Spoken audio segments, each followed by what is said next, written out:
Thank you everyone for joining us today. I'm Raphael, and today we have the honor of chatting with Dan, who's the co-founder of Nascent.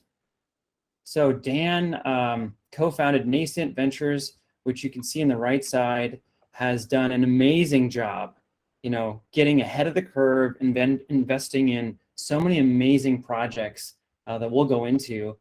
But before that, Dan had spent quite an incredible career co-founding the IDEO CoLab Ventures.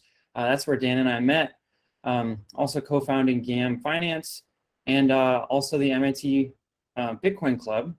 And then before that, worked in social enterprise and microfinance, which I think is like a really cool kind of gateway into this, because so many of the methodologies are influencing like how Web3 works today. So maybe we'll just start there.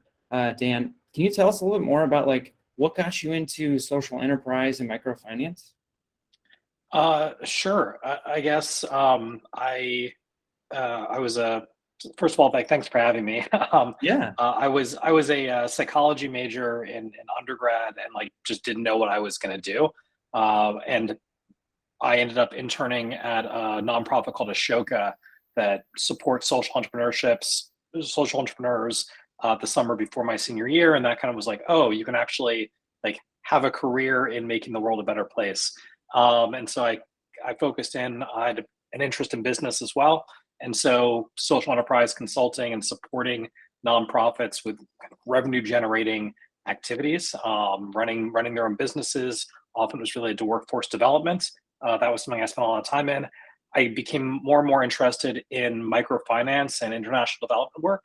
Ended up spending about half a year living in Tanzania and Uganda, working with a couple nonprofits there, and then worked for Grameen Foundation, which kind of operates at the intersection of financial services and technology in developing countries. And that's kind of where my interest in originally Bitcoin started, was spending a lot of time in East Africa and seeing, I guess it was around 2010, 2011, just seeing how mobile money was starting to take off there, but it wasn't really reaching its potential because often it was limited to only being able to transfer within the same country and even within the same carrier. And so I'd seen Bitcoin before, and I started paying attention to it in kind of early 2013. I thought it was stupid fake internet money, so I wasn't really paying attention. Yeah. But the fact that it was still around, I kind of looked at it again, and it clicked for me as a permissionless payments network. And so the idea that we can have permissionless communication networks, but suddenly you can transfer value to people on the other side of the world using only open source software, that kind of was a light bulb moment for me. And I quickly became obsessed. I was heading to MIT for business school in the fall and expected to find a lot of other people there who would be interested in Bitcoin, and I didn't find it. So I ended up starting the MIT Bitcoin Club, starting to educate classmates and work with a lot of undergrads as well. We did a study in the fall of 2014, myself and an undergraduate named Jeremy Rubin, who's now a Bitcoin core developer. We did a study where we gave $100 worth of Bitcoin to all of the undergrads at MIT.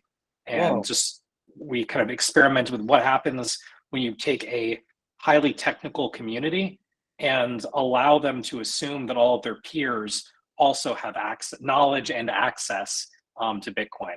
And that was a very interesting experience. I ended up then joining IDEO in 2015 on this IDEO CoLab team that you know very well. And we were basically saying, what are blockchains good for beyond Bitcoin? Still being very, very bullish on Bitcoin, but saying, what else can we do here? And we started off doing basically collaborative R&D with a lot of financial services companies and eventually other large corporates. And I eventually got tired of kind of the corporate blockchain BS. And fortunately, so did my colleagues. And we realized that we were never going to get a lot of these big companies, at the time at least, to take meaningful steps towards adoption. And so there were a lot of interesting startups, and we didn't want to be setting them up to do POCs that weren't going anywhere. So we said, well, can we start investing? And so we ended up myself and four colleagues started putting a little bit of our own capital together and making angel investments in a couple of these ventures. And eventually we were able to convince IDEO leadership to let us go out and raise a fund. We were at a family office that wanted to invest with us. And we raised a $21 million fund. We did our first close towards the end of 2018 and did pre-seed and seed investing over the next couple of years. I left IDEO end of the summer in 2020, so almost 2 years ago, to start Nascent, with the idea being that I was really enjoying working with all these early stage teams. I was very excited about DeFi in particular, but it was pretty jarring to make these investments and see all the opportunities that were being created in DeFi, but not being able to participate in them as anything other than just a VC. And so Nascent was formed with the idea that we would be participatory. We have both a liquid portfolio and we make venture investments and we build alongside our portfolio companies. And so it's all proprietary capital. It's not, I'd say, a prop shop in the traditional sense or a family office and for one investor. The whole team is able to be LPs in the fund. And so we try to do the incentive alignment. One of our principles at Nascent is trying to operate in as DAO-like a way as we can internally when we're doing our structures, without actually going full DAO because of various regulatory risks. And honestly, one of the things I think people underestimate coming into Web3 is how difficult it can be to operate any kind of early stage project in a fully public manner with a lot of voices seeing everything you're doing and participating in every single decision. Yeah. And I think it's just not the right way to run an entity like Nascent at this point. Gotcha. Wow. I want to rewind a little bit. I have a couple questions. Yeah. So when you were in East Africa and getting exposed to microfinance and those kind of like community financial structures, was there any discussion or like awareness to crypto? Oh, well, that was like super early. I mean, I kind of last trip out to that area was probably in 2012, maybe 2013. And so, you know, Bitcoin was very much on people's radar, digital assets, not really at all. So it was really just mobile money. So it wasn't something people were thinking about or talking about at the time. Gotcha. And would you say that exposure to a community or like countries that don't have any of this, maybe the financial services that we take as granted, and you know, I guess you talked about like how the mobile experience was highly leveraged. How do you think that has shaped your worldview, or maybe what you're doing now? Yeah, I think one of the things is that I assume if you're on this call, you've probably been watching what's been happening in crypto over the past few days with the whole Terra Luna UST blow up. And that's a really bad situation. And we've also been seeing a lot of like repeated hacks throughout the ecosystem for a while now. And that's a huge problem. I believe that crypto, DeFi, Web3, all these things are going to be able to bring financial services, better financial services and access to billions of people. We're nowhere close to ready for that. And so I think in some ways it's good that we have a lot of risk-seeking capital coming in and trying to harden these systems right now. But we're nowhere near the point where I feel comfortable standing in front of somebody who relies on like a few dollars a day to support themselves and their family and say, you should trust these systems. They're not ready for that in almost any fashion. So the whole industry has a lot of maturing to do. We're trying to push it forward in various ways. But I think it's, you know, a lot of people lost a lot of money over the last few days. And that's really scary. It's very heartbreaking. It's bad. We're done a lot, but you know, I'm not worried about paying my rent and the way that some people are, I'm sure. It's going to take a lot of soul searching, a lot of like rebuilding that's going to happen here. But this is my third market cycle that I've been through in crypto. And I believe we're going to see more. There was never going to be a straight, like linear path of adoption here. And we probably have another one or two boomer bust cycles ahead of us before we actually can see anything approaching true mainstream adoption. of crypto and of the actual benefits that people are hoping to see from it.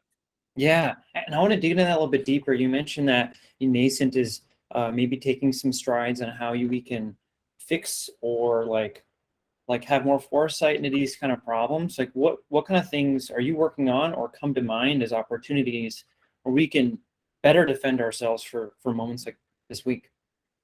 Yeah, I mean, I think honestly, we need people with a bit more experience building systems at scale and thinking about UX and about security. We were going to launch it today and ended up holding off till next week to hopefully rise above the noise. Yeah. We put together this, what we're calling a simple security toolkit for smart contract development. And it's not software tools. It's literally just a small number of checklists and things like that before you go to an audit. Make sure you've gone through and done all of these things to ensure that the auditors, who are in very short supply, can spend their time finding actual vulnerabilities and not cleaning up your code so they can even understand it. Mm-hmm. And so there's still a lot of low-hanging fruit, just a kind of professionalism and software development process standpoint that it's great to have folks with experience at Google and other places starting to think about this and getting involved in the industry in various ways, because you all have so much experience that can be brought to bear and help up the level of professionalism of the teams and the projects in this space. Was there like a learning experience or projects that you guys were considering where you noticed some of those vulnerabilities that motivated this toolkit? Yeah, so we were the first investor that I'm aware of that set up a retainer agreement with one of the tier 1 audit firms, and we did that right like a month after starting Nascent back in 2020. Mm-hmm. And because we realized it was a bottleneck, and there were teams that were either launching without having done audits, or they're using like third tier audit firms like Certic or Quant. I'm sorry, I shouldn't say names, but like there's some very big audit firms that do a lot of audits and have received insane valuations. And I know like gray hat hackers who look for projects that have been audited by those firms because they know they didn't do a good job, and the developers now think that their project is safe. So like they just aren't good. So we got a tier 1 firm. We put them on retainer so that we could basically help our portfolio companies get high quality audits faster, and they really benefited from that. But we had a little bit of struggles with that because the Open Zeppelin team had such high standards in terms of who they would work with, and we were working with very early stage teams. And so we realized the first few had some issues where they showed up and the Open Zeppelin team couldn't do their best work, and they were getting frustrated because the code just wasn't in a place where it was even ready to be audited. Mm-hmm. So we realized we needed to create something like this. All of the firms have their own audit readiness checklists, but they're blog posts, they're marketing pieces. They're not actually meant to be used as a literal checklist. And so we were like, okay, well, let's just build one. Wow. Is that something you want to give us a preview of, or should we wait till? Yeah, I'm happy to. I can happy to share a link here in the chat if that so many people can access. Yeah. But yeah, it's public. It's out there. It's already got 50 or so stars on GitHub. Like people are finding it. But we're gonna start talking about it more sometime next week.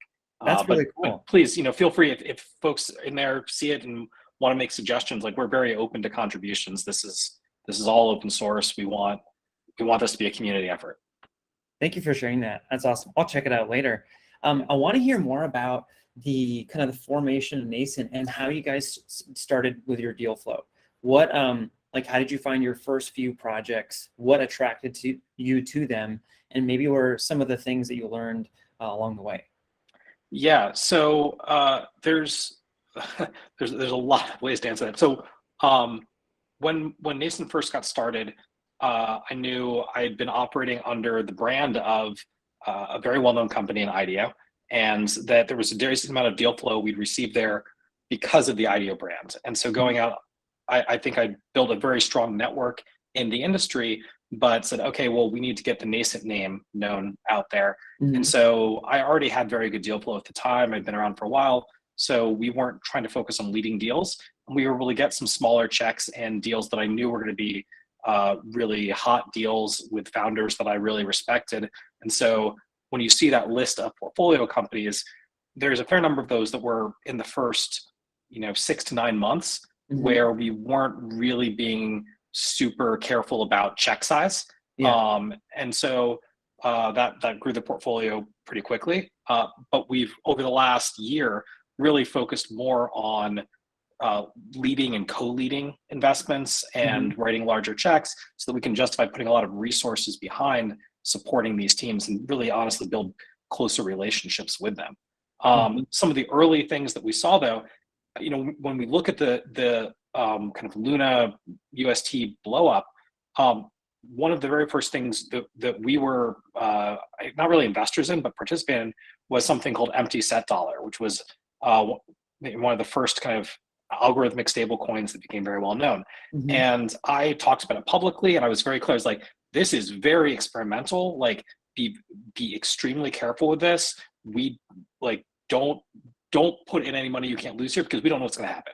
And it's a really cool idea. It's amazing if it works, but there's a lot of reasons to believe it won't.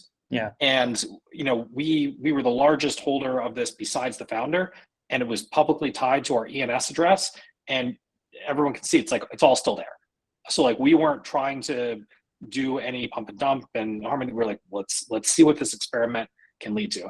And so I think there have been a lot of others that have kept trying it. And I understand very much why if you can make this thing work, this is amazing, right? And it would be a real, I would say, kind of sovereign currency opportunity where you can really do this in a very decentralized manner. But so far, no one's got even close to something that works. Everything blows up for more or less the same reason. So hopefully folks are going to learn from this very large stage on which UST failed, and will completely rethink their approaches, or just say, okay, this way doesn't work at all. And we'll fall back to things like USDC, which are very trusted but kind of centralized, or things like Maker, which and DAI, which have really shown how strong their mechanisms are and their processes are throughout multiple market cycles at this point. Yeah, I agree. I think the latest count is $50 billion in the total losses between Luna and Terra. Yeah. Whew. And I think it's down 99%. Oof, it's rough. Yeah, it's pretty scary. Yeah. So, hopefully a lot of folks here, others weren't affected, but I know a lot of folks who were. Well, going back to some of the first few deals, what were they? And maybe what were some of the reasons that attracted you to those projects specifically? Yeah. So some of the early ones that we did, I mean, Optimism is in kind of layer 2 on top of Ethereum. I've actually known the founders for a long time. Jing, the CEO, was an undergrad at Wellesley when I was at MIT for grad school, and she became a president of the MIT Bitcoin Club after me.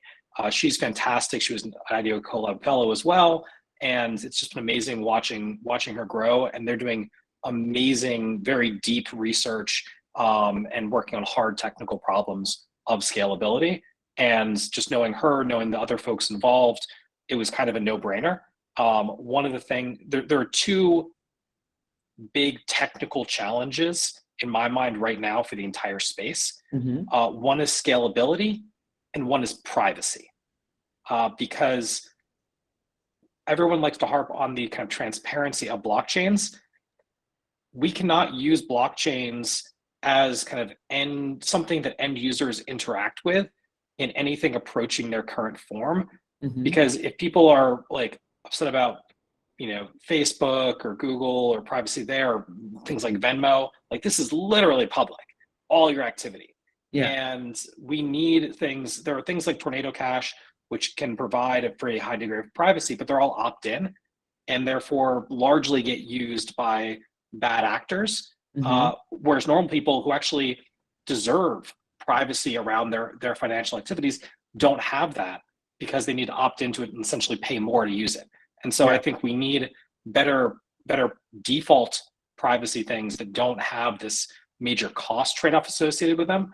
And we need to be able to scale current systems to orders of magnitude beyond what they can support today. And I think a lot of these kind of layer 2 scaling solutions are kind of heading in the right direction.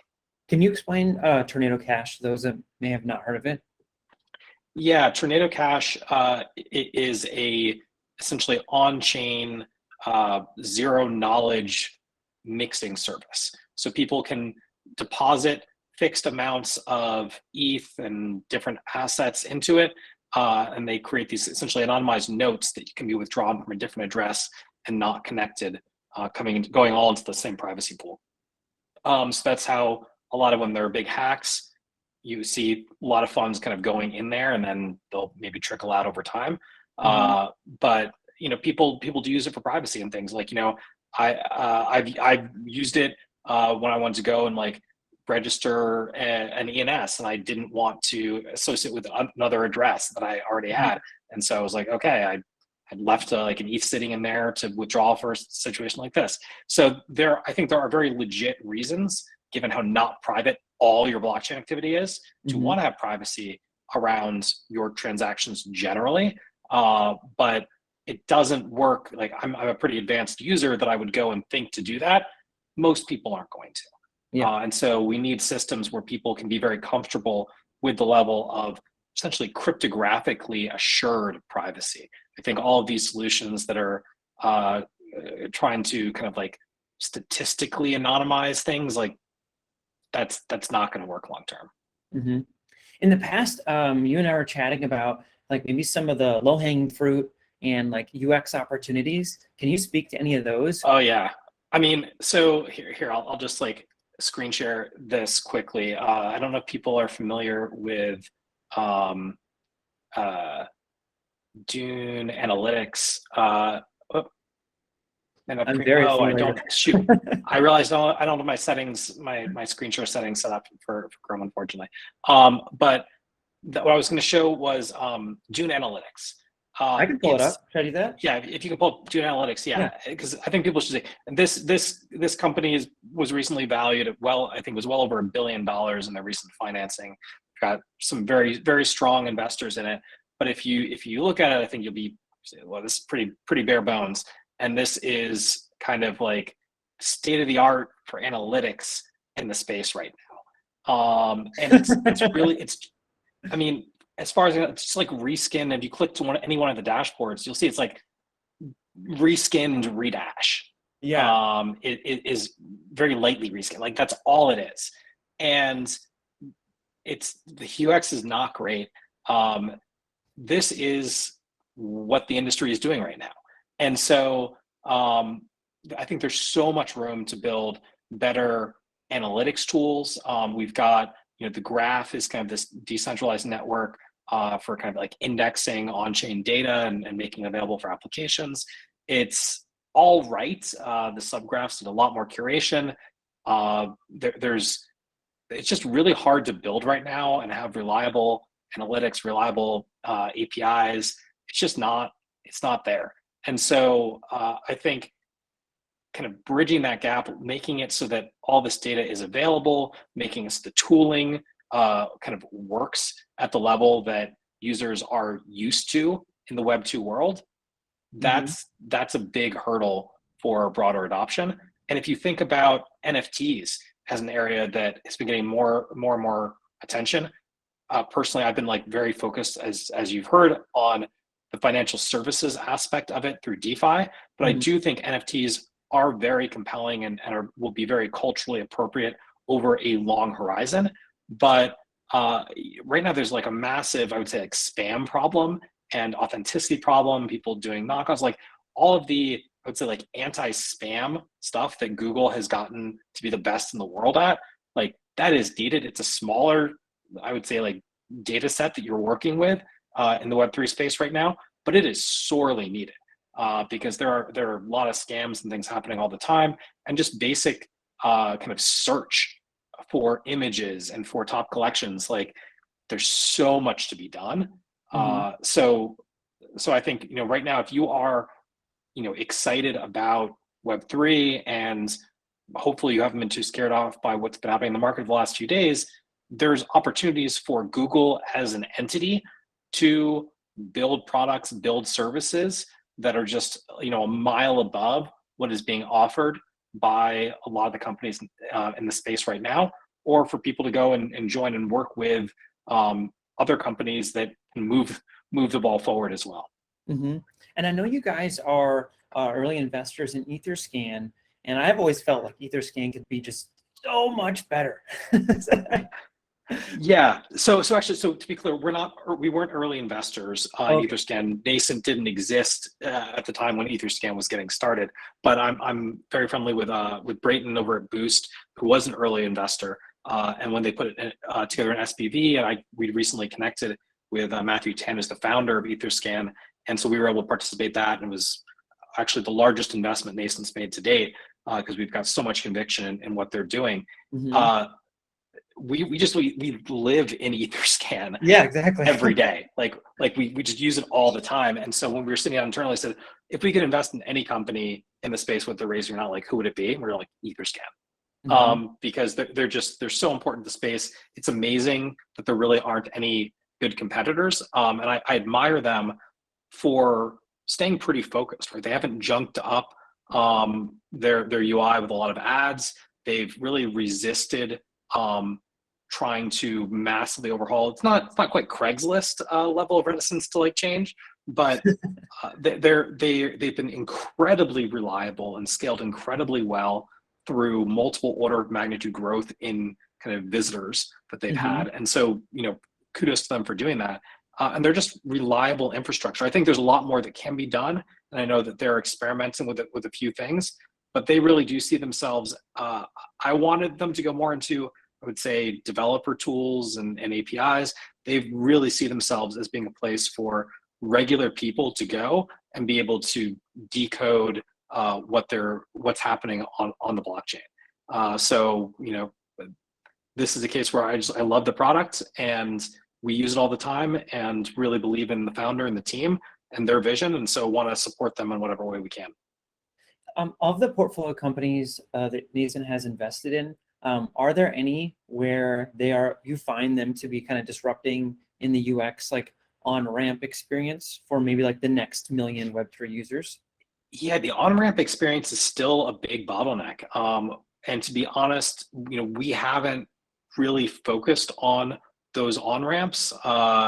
There's a couple in our portfolio that are working on some on-ramp stuff that I can't talk about yet because they haven't made it public. But generally speaking, that's still largely a regulatory issue. We've really tried to be very like crypto native, and I do think those bridges are very important and will become increasingly so, but that hasn't been our area of specialty. And so there's a lot of reasons why those on and off ramps have been difficult. That is a key thing there. But I think that's also one of the reasons why I've seen a lot of folks get excited about things like GameFi. And basically, I think a lot of the GameFi, 99% of the GameFi stuff today, I think is just ridiculous. It's worthless, not fun, not gonna be worth anything.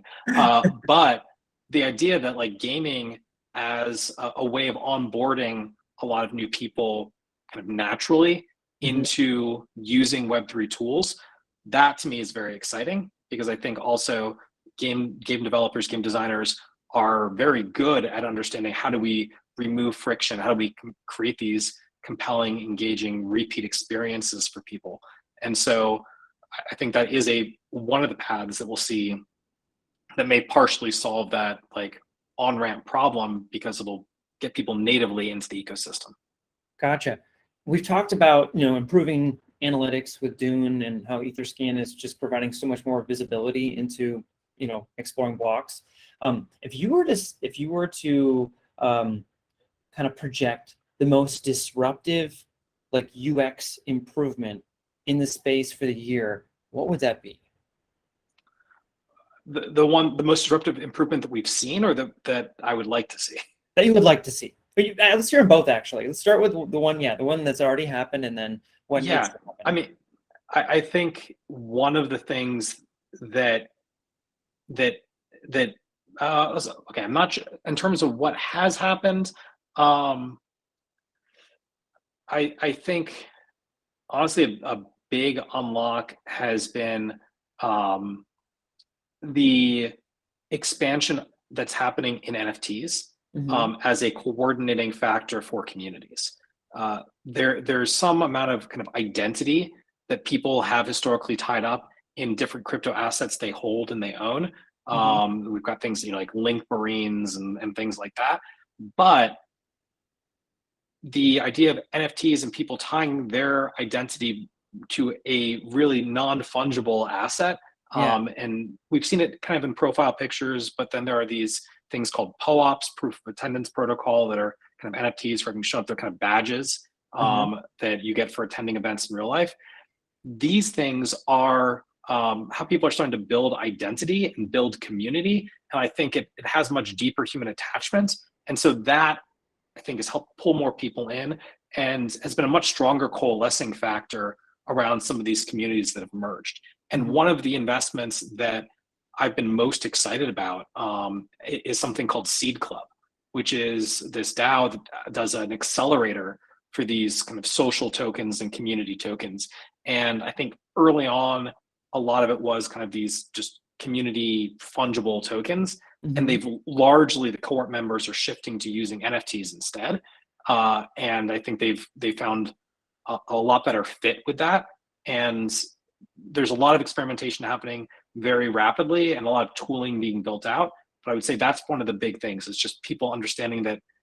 And honestly, I've learned from my involvement in Seed Club more about what are some of the possibilities for new types of organizational structures and community engagement that are possible in Web3 through Seed Club. And so that's what I've seen so far. What I'd love to see, honestly, it's I'd like to see eventually we're going to need browser integration, kind of native wallet integrations in browsers, but really probably down to the like kind of hardware and OS level, giving access to essentially like the trusted enclaves to allow for transaction signing, because that's where we can see a big security improvement for users and a UX improvement. So there is still going to be kind of like better account recovery and backups and stuff that needs to be designed by UX designers. But one of the big things that's going to, I think, allow kind of a step function improvement on adoption is when Apple and when makers of Android phones start to open up and allow the hardware used to help secure people's kind of crypto assets and their identity and their interactions. So I see that manifesting in the way of like, the normal checkout flow, but the like checkout button is really also like sign the wallet kind of thing.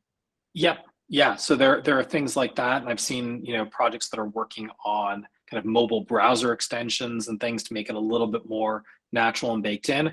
But then they're also falling back because they realize you can't ask people to like sit down when they're onboarding and write down a 12 or 24 word seed phrase. That's just not going to work. Yeah. So they're like, oh, well, we'll just like encrypt it with this really weak password you gave us and like put it in your like iCloud account. I get very uncomfortable with that paradigm. So we need to be taking a little bit of a deeper approach. And there's not really, I would say, an established best practice for wallet backups and social recovery in a way that is good UX, but we need to keep hammering at this. And part of it will be what some of these big tech companies are able to do in terms of deeper integrations that they offer to developers. But part of it is also just being creative. I remember Dharma had a wallet that they ended up getting acquired by OpenSea, but they did some stuff where I initially thought I was like, ooh, this is super insecure. But they just did a really, really deep job in terms of how they were doing the recovery. But I was like leagues more comfortable with their approach than anything else I'd seen. Unfortunately, it was a smart contract wallet, which breaks a lot of UX for a lot of products as well. So yeah, they nailed one piece and kind of missed on another. Gotcha. Can you explain actually that example more about Dharma? Like what exactly did they do? It's been a few years now since I was looking deeply at it, so it's hard for me to say, but they managed to I would say back things up for users in a way where they sent thing like one shard to the email, one thing was in the app, one thing they kept, but the user encrypted. They basically kind of took a sharding approach. I think Shamir secret sharing or something to split up the pieces of the key and back it up in different ways that I thought was really great, where they never had custody. The user always technically retained custody. It was all local on device. I thought they did a great job with that. The UX problems that come up though with smart contract wallets is a lot of projects as a proxy for preventing kind of bot activities. They will say we only allow for externally owned accounts. So basically these kind of like these individual account key pairs rather than smart contract wallets. And so they'll block it, and sites don't make it easy to connect a smart contract wallet. And there's all these things that break. It provides a lot of great advantages in theory. You can build in a lot of, I would say, intelligence and safety and recovery factors into a smart contract wallet. But I've become convinced that's not going to work because of how everybody else has to think about them as a different use case from what they're expecting for the vast majority of user wallets. Earlier, you mentioned how regulation was a limiting factor in removing friction for onboarding. Could you speak to that a bit more? I wasn't sure if that was like, there are some rules or like language we have to avoid, maybe things like that. Well, I would say a lot of it just comes down to like needing kind of like money transmitter licenses in all 50 states and kind of AML and KYC and all these additional requirements that are placed whenever you're kind of like touching traditional financial rails. So honestly, a lot of what happens in Web3 is a form of regulatory arbitrage. And it's very cool because you do this at the software level. And so you really are just providing software to the users that they can run locally. And that's an amazing paradigm and allows for a lot of innovation to happen and a bit of regulatory cover for certain types of activities. But as soon as you then make that connection into the traditional financial system, you end up like it slows down everything so much more, makes it so much more expensive to do.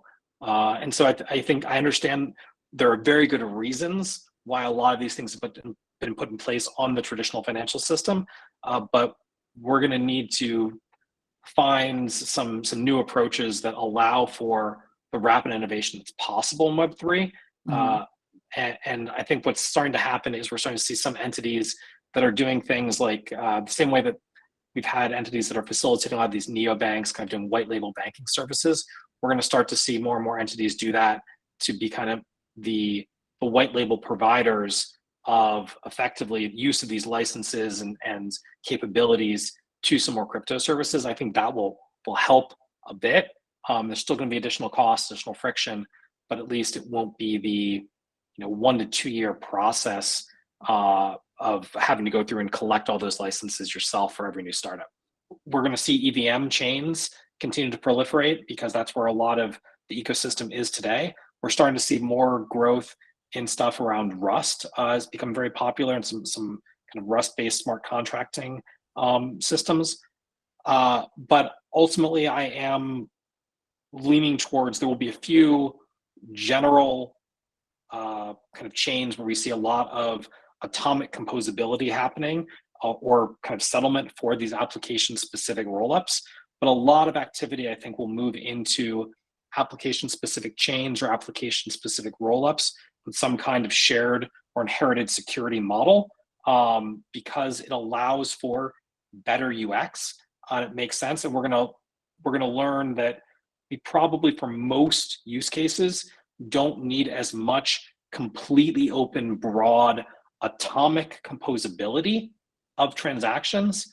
And we're already getting into an ecosystem where you have all these cross-chain bridges anyway, and we need to get good at doing that securely and with good UX. And as we're developing that, then the gains that you get for having an application-specific chain stay very large, and the costs of doing that in terms of composability and UX are going to plummet. And so I think we'll see more and more applications move to their own chain or their own rollup as their home base, even if they may have effectively like satellite contracts on a number of other chains. One of the first investments I did in DeFi specifically when I was in IDEO was in, I think there were 19 and 20-year-old brothers from Bangalore, built something called Instadap. And they're just incredible. And I think the fact that you can have a couple of folks who are so young come in, and I met them at a hackathon in San Francisco, they're just incredible. And they're handling billions of dollars. Their contracts, rather, are handling billions of dollars. And they've done an incredible job of securing those, auditing them, having some of the best security practices I've seen. So yeah, I'm bullish on stuff coming out of Indian entrepreneurs in the ecosystem, but it's still a very tough market to launch products and services into, given the regulatory environment.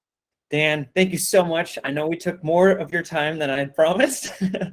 All right. Thank you so much. You're a wealth of knowledge, a true pioneer in the space, and we hope one day we can do a follow-up and hear more of what you guys are working on. Thank you all, everyone. You can feel free to reach out to me, Dan at nascent.xyz or at Elitzer on Twitter. Good luck to all of you on your Web3 journeys, and hopefully we'll have more opportunities to interact in the future. Awesome. Thanks, Dan. Bye, everybody. We'll see you next time.